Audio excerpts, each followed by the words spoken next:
ఒకప్పుడు నది పక్కన ఒక నేరేడు చెట్టు మీద కోతి నివసిస్తూ ఉండేది. అది చెట్టు మీద నివసిస్తూ నేరేడు పళ్ళను రోజూ తింటూ ఉండేది. ఒకసారి ఒక మొసలి నది ఒడ్డుకు ఈదుకుంటూ వస్తుంది. అప్పుడు కోతి ఆ మొసలికి ఒక నేరేడు పండు విసిరి ఆ పండును రుచి చూడమని కోరుకుంటుంది. ఆ నేరేడు పండు నచ్చటంతో మొసలి ప్రతిరోజు ఒడ్డుకు రావటం ప్రారంభిస్తుంది. కోతి విసిరిన పండ్లన్నీ తింటూ ఉండేది. మొసలి, కోతి త్వరలో చాలా మంచి స్నేహితులయ్యాయి. ఒకరోజు మొసలి కొన్ని పండ్లను తన ఇంటికి భార్య కోసం తీసుకెళ్ళింది. మొసలి భార్య చాలా అత్యాశ కలది. ఈ నేరేడు పండ్లు తేనెలాగా చాలా బాగున్నాయి. ఎక్కడి నుంచి తెచ్చావు అని మొసలిని అడిగింది. అప్పుడు మొసలి తన స్నేహితుడైన కోతి గురించి చెప్పింది.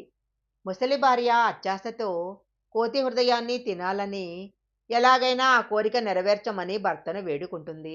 ఎందుకంటే ఇలాంటి రుచికరమైన పండ్లు ప్రతిరోజు తింటున్న కోతి గుండె చాలా బావుంటుంది అని ముసలి భార్య అంటుంది. అప్పుడు ముసలికి చాలా కోపం వస్తుంది. స్నేహితుడిని మోసం చేయటానికి అంగీకరించడు. అయితే ముసలి భార్య స్నేహితుడి హృదయాన్ని తీసుకొచ్చే వరకు ఏమీ తినను అని పట్టుబడుతుంది.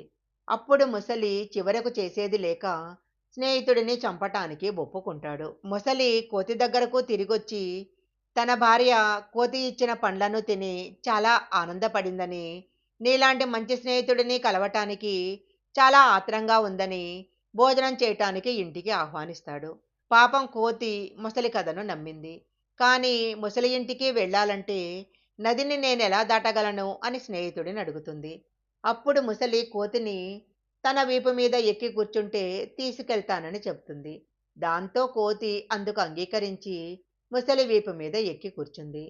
నది మధ్య వరకు వెళ్ళిన తరువాత కోతిని చంపటానికి ముసలి సముద్రంలోకి లోతుగా తీసుకెళ్ళింది. కోతి భయపడి ఇలా ఎందుకు చేస్తున్నావు అని అడుగుతుంది. అప్పుడు ముసలి తన భార్య తేనెతో నిండిన కోతి హృదయం తినాలని చెప్పిందని, తాను కోతిని చంపాలనుకుంటున్నానని చెప్తుంది. అది విన్న కోతి ఈ అపాయం నుంచి తప్పించుకోటానికి వెంటనే ఒక ఉపాయాన్ని ఆలోచిస్తుంది. వెంటనే తనను చెట్టు దగ్గరకు తీసుకెళ్ళమని ముసలిని కోరుకుంటుంది. తాను చెట్టు వద్ద తేనెతో నిండిన హృదయాన్ని విడిచిపెట్టానని చెప్పింది. మూర్ఖమైన ముసలి తిరిగి కోతిని తీసుకొని చెట్టు దగ్గరకు వచ్చింది. వెంటనే కోతి పరిగెత్తుకుంటూ వెళ్ళి చెట్టు పైన ఎక్కింది. అప్పుడు ముసలి కోతిని చూసి త్వరగా కిందికి దిగిరా, ఇంటికి వెళ్దామని అంటుంది. కోతి చెట్టుపైన ఎక్కి కూర్చొని ఇక ఎప్పుడూ కిందికి రానని చెప్తుంది. ఎందుకు తిరిగి రావటం లేదని అడిగిన ముసలితో కోతి పకపకా నవ్వుతూ ఎవరికైనా ఒకే హృదయం ఉంటుందని, రెండు హృదయాలు ఉండవని చెప్తుంది. స్నేహాన్ని దుర్వినియోగం చేసినందుకు, నమ్మినందుకు మోసం చేయాలనుకుంటావా అని ముసలిని తిడుతుంది.